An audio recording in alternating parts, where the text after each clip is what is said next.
Glad to have you at the White House again, Ms. Roosevelt. Thank you, Mr. President. Now, I would like to ask you, because I have always been interested in women's affairs, and I was very much honored when you made me chairman of your new committee on the status of women. Perhaps you'd be willing to tell the people what prompted you to name this committee at this time. Well, we are attempting to make sure that the women, for example, who work, 1/3 of our working force are women. We want to try to encourage every company in the United States and certainly stimulate governmental leadership in providing equal pay and equal conditions for women. 22 states do it now. We can do a much better job on that. We want to make sure that the available talent which we have in this country in trained women is being used effectively. Hello, and welcome to the Voice of South Coast Women, sponsored by the Bristol County Commission on the Status of Women. I'm your host, Gail from the YWCA, Southeastern, Massachusetts. And we have 3 amazing guests today, and our topic is women's commissions, especially our Massachusetts Commission on the Status of Women, our Bristol County Commission, and the Cape Cod Commission. So I'd like to have our guests introduce themselves and tell them a little bit about yourself. I'm Pam Pollock. I'm the chair of the Cape and Islands Commission on the Status of Women. I am a part-time FDA inspector, and I facilitate workshops in racial justice and women's economic empowerment. Thank you, Pam. I'm Michelle Keith. I serve on the Bristol County Commission on the Status of Women, and I'm a local attorney. Thank you, Michelle. And I'm Jean Fox, also on the Bristol County Commission on the Status of Women, and my day job is with the Massachusetts Department of Transportation. All right, great. So welcome to our show. And today's a very interesting topic, talking about commissions on women that were started in the 1960s by President John F. Kennedy. We just heard a great vocal of our president talking with Eleanor Roosevelt about this and some of the same issues, unfortunately, that we're still talking about today. So, Michelle, can you tell us a little bit about how the commissions got started nationally and why the president thought that that was important? Well, the first Commission on the Status of Women was established by John F. Kennedy in 1961, and as you said, he appointed Eleanor Roosevelt to chair it. And their mandate was to explore and report on what are the most pressing issues affecting women. At the time, we were in the Cold War with Russia. And I don't know if you're familiar with Nick Kristof's book, Half the Sky. Mm-hmm. Yes. Well, back then, John F. Kennedy was talking about the fact that if we were going to compete with Russia, we needed all of our people, the women and the men, to be developed. We needed all of our talent. And that was primarily why he established the commission. Well, that's wonderful. And we have a Massachusetts Commission that started several years ago. Jean, can you tell us a little bit about the Mass Commission? I'd be happy to. So back in the early 2000s, the Commonwealth of Massachusetts established its own Commission on the Status of Women. They have been working very, very diligently since their establishment at looking at policy and legislation that benefits women and girls in the Commonwealth. And several years after that, regional commissions were started. So Right. we have how many regionally? We have 6 regional commissions, and you know there are also some municipal commissions, but these regional commissions have far-reaching responsibilities. So ours, Bristol, we became live back in 2009, and we've done quite a bit of work in that time, in the intervening years, with convening women in the region, identifying what compelling issues women and girls face, and then taking what we learn to the State Commission so that we can advocate for legislation, policy, regulations that will benefit our region. Okay, and what are the issues in Bristol County that have come to the forefront? Many issues have come to the forefront. We have low educational attainment levels. We have a high degree of poverty. Housing is a problem across the board.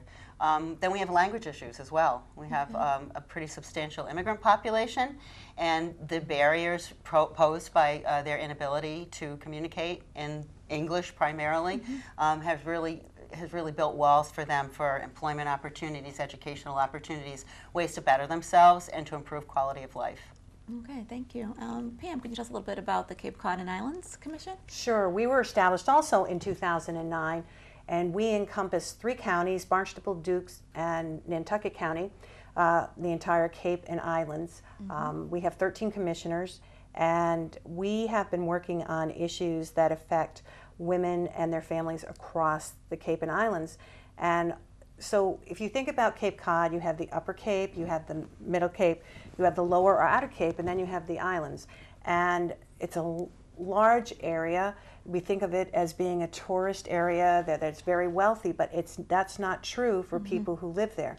If you live in the Outer Cape, down in the Provincetown, Truro, Wellfleet, Eastham area, you are extremely isolated.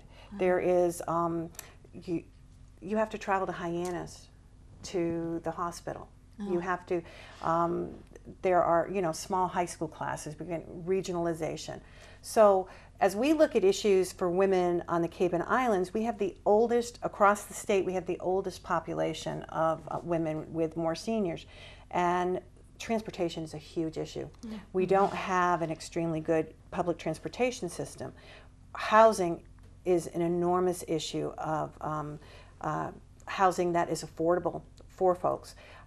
We don't have major employers on the Cape.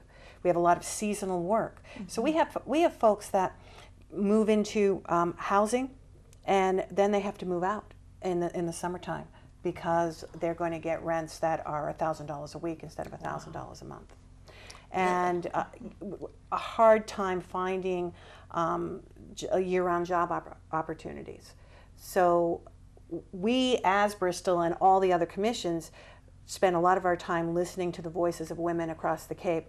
What are the issues? How are they affecting you? And transportation, education, childcare, and housing are major issues.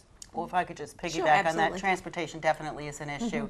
We do have regional bus services, but they don't run very long. They often don't run on busier routes as often as they should, and it's another bit of money that they're digging into their pockets to do it, and that has been a really big problem in Bristol. And I did mention the housing. We don't have the same seasonal issues by any stretch of the imagination, but we do have people making minimum wage who are unable to, and particularly single moms, who are unable to pay rent, even in this region. And you have a lot. What we're finding is that even when we start looking at putting in affordable housing, you have a lot of folks who say, oh no, we don't want that. It's going to be noise, it's going to be crime. Yes. And the whole discriminatory practice is that if people make less money, that they're more apt to be involved in crime, is a huge education issue for folks. But how is that going to destroy their community when you have a lot of second homeowners? That you have houses sitting empty. And you have people who don't have housing, they have to move off Cape. So then now we have employment issues, not finding enough seasonal employment and not having enough jobs that pay well enough for people to live there. Well, that's disheartening a little bit to hear about, but I know we have some great things too going on in the Cape and Bristol County, as well as throughout the other commissions through the state. So just want to make a point that we will put information at the end of the show about both commissions, as well as if you want to get more involved with them. And they are representative of the whole county. So you have representatives from all the different communities. Is that correct in your commissions? Yes. Well, by and large. I mean, there are some areas where we've over different tenures maybe lost a couple, but we still have connections in those communities. Our goal is to represent all the women in Bristol County, as Pam has 3 counties that she's wrestling with right now, and very capably, I might add. But there's a lot more to be done, and there's a lot of good that's come out of the work we've done. And certainly some of our public hearings and some of our events, I think have been very, very, very compelling and really enlightening to women, too. Right, absolutely. Well, it's a great opportunity for women to get involved in their community when they're passionate about issues that affect women and girls. And it's an opportunity to really affect change. Absolutely. Absolutely. Especially with the upcoming Advocacy Day. Right, absolutely. So we have an Advocacy Day coming up at the State House in Boston, May 24th. Very exciting. It's a Tuesday, very exciting. They've done several over the years, and I think each year it gets larger and more people come across the state to actually talk about these issues, not only in your own communities, but at a statewide level. Everybody's welcome. Great, so can you tell us a little bit about that and the details about that day? Well, as you said, we're very excited about this. It looks like we're going to have quite a few people from our region coming up, including students from several schools. So we're very, very excited about that. And really what it is, it's an opportunity to learn what all the different commissions across the Commonwealth are doing to advocate on behalf of the women in their regions. but it's also a time where you get to understand what priority legislation is out there that we want to advocate for on behalf of the women in our region. So there are several that are going to be presented to people when we're in Boston. One is called the Healthy Youth Act, and that act is really a way to try to introduce into all schools in the state age-appropriate and medically appropriate health education. There's always an opt-out provision for parents and students, but we have seen, particularly in our gateway cities, another spike in teen pregnancy. So we think that we need to be really looking at this from a comprehensive point of view. So that's a priority in the legislation that we would ask everyone there to be aware of and to speak to their elected officials on. The other one is a disability insurance law and a family medical leave law. And so we know with private insurers, for example, women are charged up to 75% more for disability insurance. That's not right. But then there's another law that ties in some disability insurance to family medical leave. So we'll educate people on those. But probably the biggest item on this year's agenda is going to be equal pay. Equal pay, this bill, this legislation, first of all, let me clarify, Massachusetts led the way back in 1945 with the first equal pay bill. But we've learned in intervening years, and even with occasional tweaks to the bill, that we still have a ways to go. We know that there is a pay gap. It is very, very real. So while we like to say that nationally it's 78 cents to the dollar, that's 78 cents for white women to the white man's dollar, but it's in the 60s for African American women to the white man. It's in the 50 cents, 53 cents, 56 cents for Latina women to the white man. And we know in our region that it is far more pervasive, and that those gaps are larger. So there are three key things in this legislation that make it different. Really defining what comparable pay for comparable work is, what comparable work is overall. Then also salary history. Many times when you're interviewing for a job or you're a finalist, you'll be asked what you made in your previous job. And if this job is theoretically, the employer's planning on paying $35,000, for example, and you only made $25,000 in your last job, that employer is not exactly compelled to pay you $35,000. So getting that off the table will help narrow that gap. And finally, there are many companies in the private sector, this is not a public sector issue, but a private sector issue, that can terminate employees if they discuss salaries among themselves.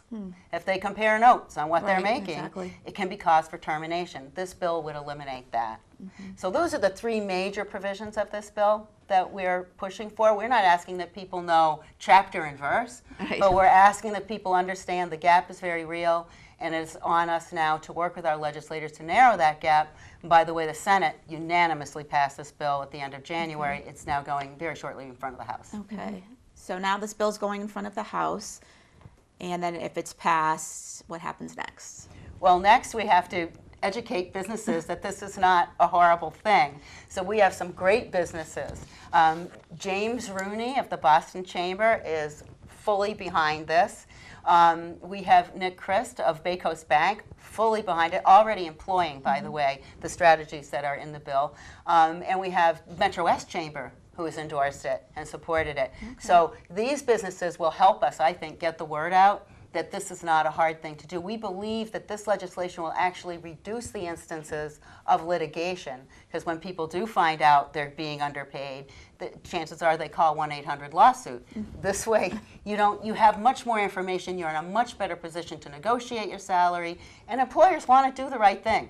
They want to do the right thing. And then there's the Treasurer's new website. And the Treasurer has, go ahead. No. No, I don't remember. You were mentioning that the genesis of the Deb Goldberg's website for equal pay, for businesses to go and calculate the wage calculator. There's a wage calculator. It started with Dr. Evelyn Murphy, who has spearheaded the Wage Project. And what she found as they went across looking at the disparity in pay and looking at the wage gap was that much of it started on that very first job when you negotiate for pay. And that women and tended not to negotiate for their first job. They just took whatever. And you think about that, so then your next pay increase, that 5% or 10%, you're behind. And think about what that does over the course of your working lifetime. For professional women, it can be as high as $2 million because of those subsequent pay raises that are based on your previous pay. But it affects your Social Security. Correct. It affects, Right.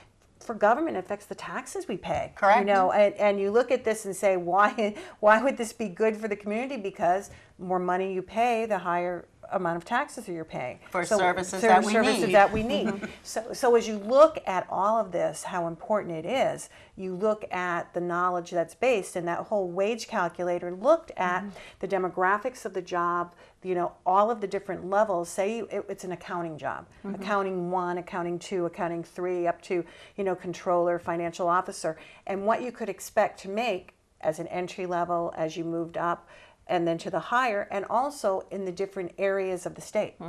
Right. So it's a tool to use for businesses. Absolutely. So We'll it's a put tool that to- information up as well. Absolutely, and even nationwide that can be done, because you need to take that into account geographically, where you're living, your educational level, and, you know, your experiences that you have, because we're not saying that, you know, all jobs should be paid the same if you're coming in. I know some people question that, you know, they have seniority, they've been in that position for 10 years, and they don't want somebody coming in making, And, you know, and the same current as them. legislation protects Seniority that. counts. And so Absolutely. seniority counts in that. So what kind of education do we need to give, for the example that you gave, Pam, about our young women and negotiating? Because, I mean, we all know, I think we've probably all done it at some point in our lives too. You're afraid to ask the question. You're just so excited to have that first job. And I mean, I know what happens at our place sometimes. And I'm like, you didn't ask about this. I'm like, oh, well, yeah, okay.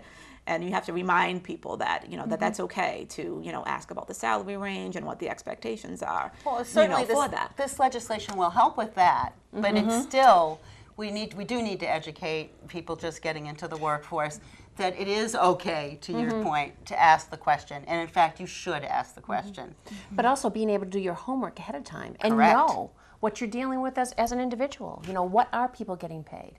You know, with this new legislation, we'll be able to know that ahead of time. It won't be a secret. What are the industry standards? What can I expect to make if I live in New Bedford versus I live in Boston for the same job? Because Boston's cost of living is higher, I would probably be making more money in Boston than I would if I lived in New Bedford. Exactly. Because and there's a myriad of other pieces to that. So That's right. I think the other important piece is that when you see a job range, when you see a salary range, understanding that for most times the employer's putting the entire range of the job, whether it's he's advertising the paper or she, but most times you're not going to get paid at the upper part of the range. Right. That depending on your experience, you may be in the mid part of the range. But one of the key pieces is, I think in this legislation and in the national legislation, the Paycheck Fairness Act that is out there, is that you cannot put in a lower salary than what the range of the job is. So if I came in and said, oh, I was only making $25,000, but this job, the range is 35 to 46, that they couldn't say, well, we'll pay you 28 now. If the range is 35 to 46, then I have to gotta at start least to- start at the $35,000 And they range. can't ask you what you've been making. That you know, Right. they will not be allowed to do that. They Without will without not. your Yeah. without your Yeah. authorization. You can volunteer it, Yes, should right. you choose to, but of the employers that I've spoken to personally, they're looking for experience and qualifications. Yes. And the Right. range, they've done their homework, many of them. The range is a real range. It's a realistic range for whatever the geography is. So again, Boston, New Bedford being very different. Yeah, it's apples and oranges. Yeah, it is apples and And oranges. you know, it will help on the other end, because for many people during the downturn or whatever, they may be even overqualified or they've been making more money, but maybe this is a perfect job change for them. It's a transition or whatever. Exactly. By not saying that, oh, I was making $45,000 in my previous job and not even being considered, now they're looking at your skills and saying, oh, this might be a good match, and we just start with where we both are at. So there's no predisposed thinking on what a person's making and whether or not they'll accept the job, or we want to even talk to them about Right, it. no, that's an excellent point. That is. And then you also mentioned, you know, nationally, the Paycheck Fairness Act. Can you just elaborate Sure. a little bit more on that? Well, I'll tell you, Senator Hillary Clinton introduced this in 2005. It was a follow-up to the Lilly Ledbetter law, which was a law. Lilly Ledbetter worked for Goodyear, and she was a supervisor, and she worked for 30 years at Goodyear, and they weren't allowed to discuss salaries or whatever, and she got a note slipped into her locker that told her that she was being underpaid for the same job that men were. She was one of the few women. She lived in Alabama. And so this went all the way to the Supreme Court, and the Supreme Court said it was a statute of limitations, that it was the first time she got paid with a disparity, not for when she found out. So the Lilly Ledbetter law changed the statute of limitations on when you find out your knowledge of pay and how you go about discriminatory practices, etc. Paycheck fairness actually has three pieces. It is pay transparency, as the Massachusetts law is, that would allow no repercussions from employers to come after you and fire you if you talk about money.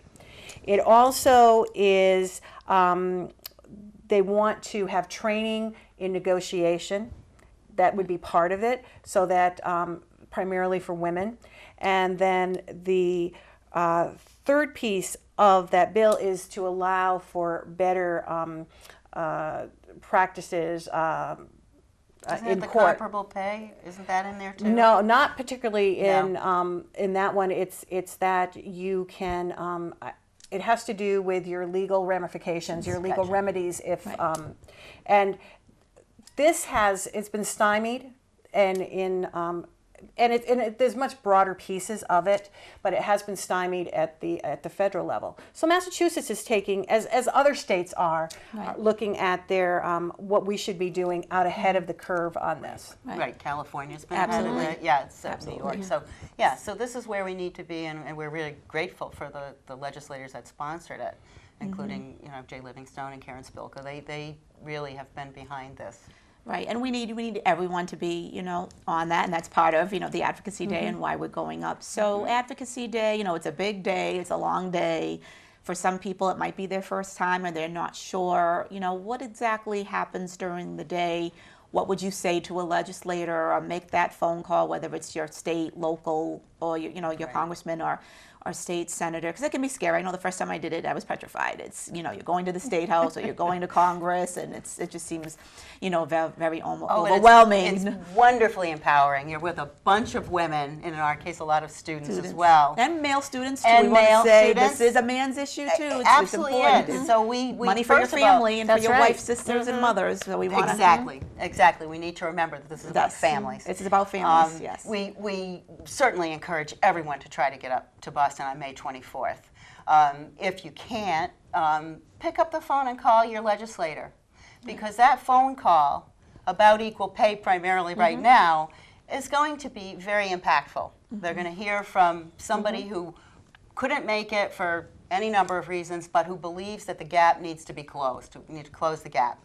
But the ones who are going to be up there are going to mingle and network in the morning. They're going to have about an hour discussion, learning what the other commissions have done and what these legislative priorities are. They, again, won't know chapter and verse, but they'll have a good grasp of what we're trying to push for on behalf of women, girls, and families. And then they get to go around the State House and visit with legislators. So we're demystifying that process. These elected officials, these people we've all put in these roles, will be talking to all of us, and we will have an opportunity to talk to them, to state our case, and to leave the door open to future conversations with them, which I think is really important. They are not unreachable.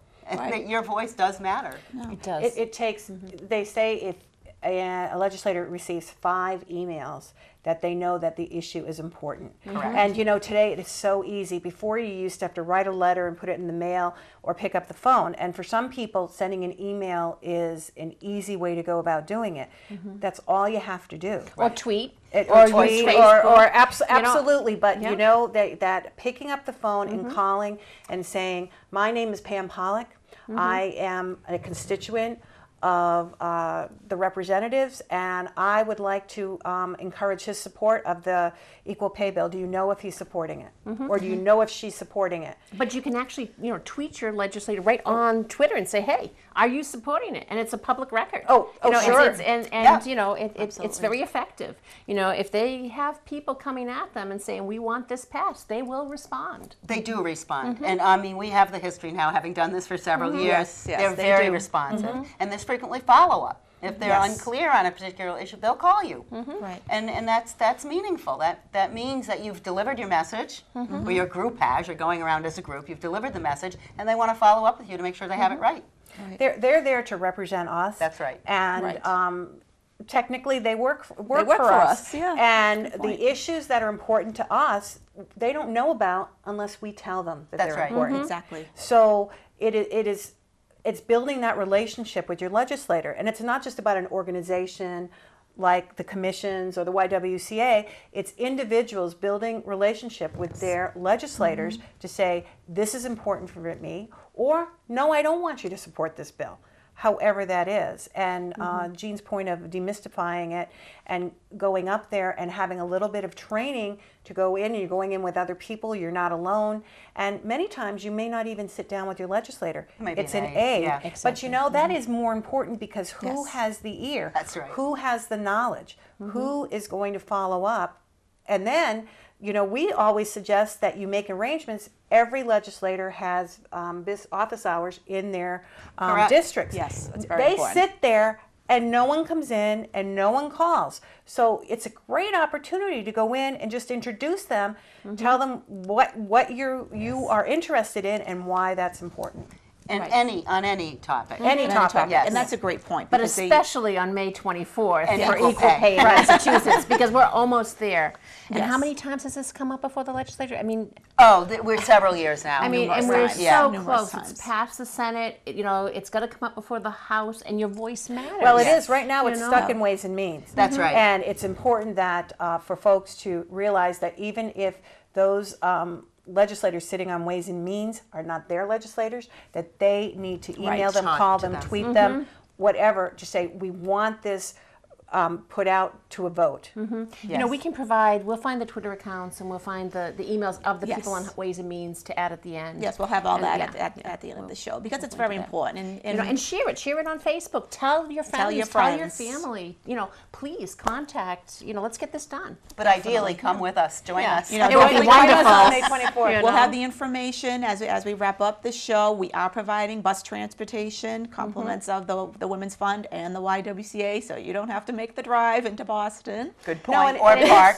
Or park, yes. you know, we'll drop you off. There will be, you know, breakfast and lunch will be provided. We are doing some trainings too to get people ready to go ahead of time, or you can call one of us. We'll have the information again at the end of the show that you can have this. So yeah, you're not alone doing Right. this, and we'll have talking points. And if you can't come to Boston, that you can, you know, call your legislator, because it is very important, or visit them when they're back home in their district, because it is, having done this, you know, several times now, it is nice to go up, and they are very happy to see you in their office in Boston, that you took the time out of your day, out of your schedule, to actually make the trip and talk to them, and to have young people involved. Last year, we had the first time we had students, 60. and it was great to see the students, and they were so articulate and saying about their moms and how this is so important for their family, and several of them were male students. So it is also a male issue, because it's a family issue. As you said, you're giving back to your community, to your tax base, to have thriving families, and you know, that's what we want, you know, throughout our country. And to hear, you know, the late President Kennedy talking about equal pay in the 1960s, and we're still talking April. about this. April, we had the voice clip earlier. We were listening to April, amazing to me. I'm like, we 1962. are still talking about the same Same thing, exact thing, yeah. almost 60 years later. Is a shame, actually, because we should be on that. But hopefully now we'll get this done. We'll get this done this time. So as we wrap up, any, you know, final words? We'll just go down the line. Who wants to start with final thoughts? Being involved in your community is one of the most important things you can do. And if it is only emailing your representative, or if it's only volunteering, there's no such thing as only, it's being a part of your community. And we encourage all women who want to be part of that to investigate the women's commissions that are regionally based. We're always looking for new commissioners. Okay. Thank you. Michelle? And I would just say that all people deserve to get paid what they're worth. And that's what this is about. So speak up for yourself, get involved, contact your legislature, and say, look, I deserve to get paid what I'm worth, regardless of my gender. Thank you. Right, and I'd agree with both. And I'd also like to say that the regional commissions convene with the state commission a couple of times a year. Pam and I have been at several of those meetings. So if there are issues that you think we can elevate to the state level, please let us know, and we will bring it to the attention of the state commission, as is our job anyway. But sometimes there are outlying issues that we haven't thought about. And if there's something out there that we need to be aware of and we need to raise the flag on, we would appreciate hearing from the people. It might also offer an opportunity for a public hearing in your Yes. community, in your neighborhood. That's right. No, that's really important that both the state commission and the local commissions, the regional ones, do these public hearings, because we don't know, all the issues unless, they're brought to our attention, and we can bring them, to the state level, so that way, we can all use our voices. You watching, use your voice, your power to vote, to talk to your legislator, is really important, because we can't affect change unless we all, take ownership of that. It's your personal story, your Yes. personal voice that we all have to hear. Yes, That's absolutely, and that's what the legislators want to hear is your personal stories of how They do. these legislations affect you and your family. So it's really important. So Yeah. thank you all for being with us. you. on Thank you, the Gail. show, and thank you for watching Voice of South Coast Women.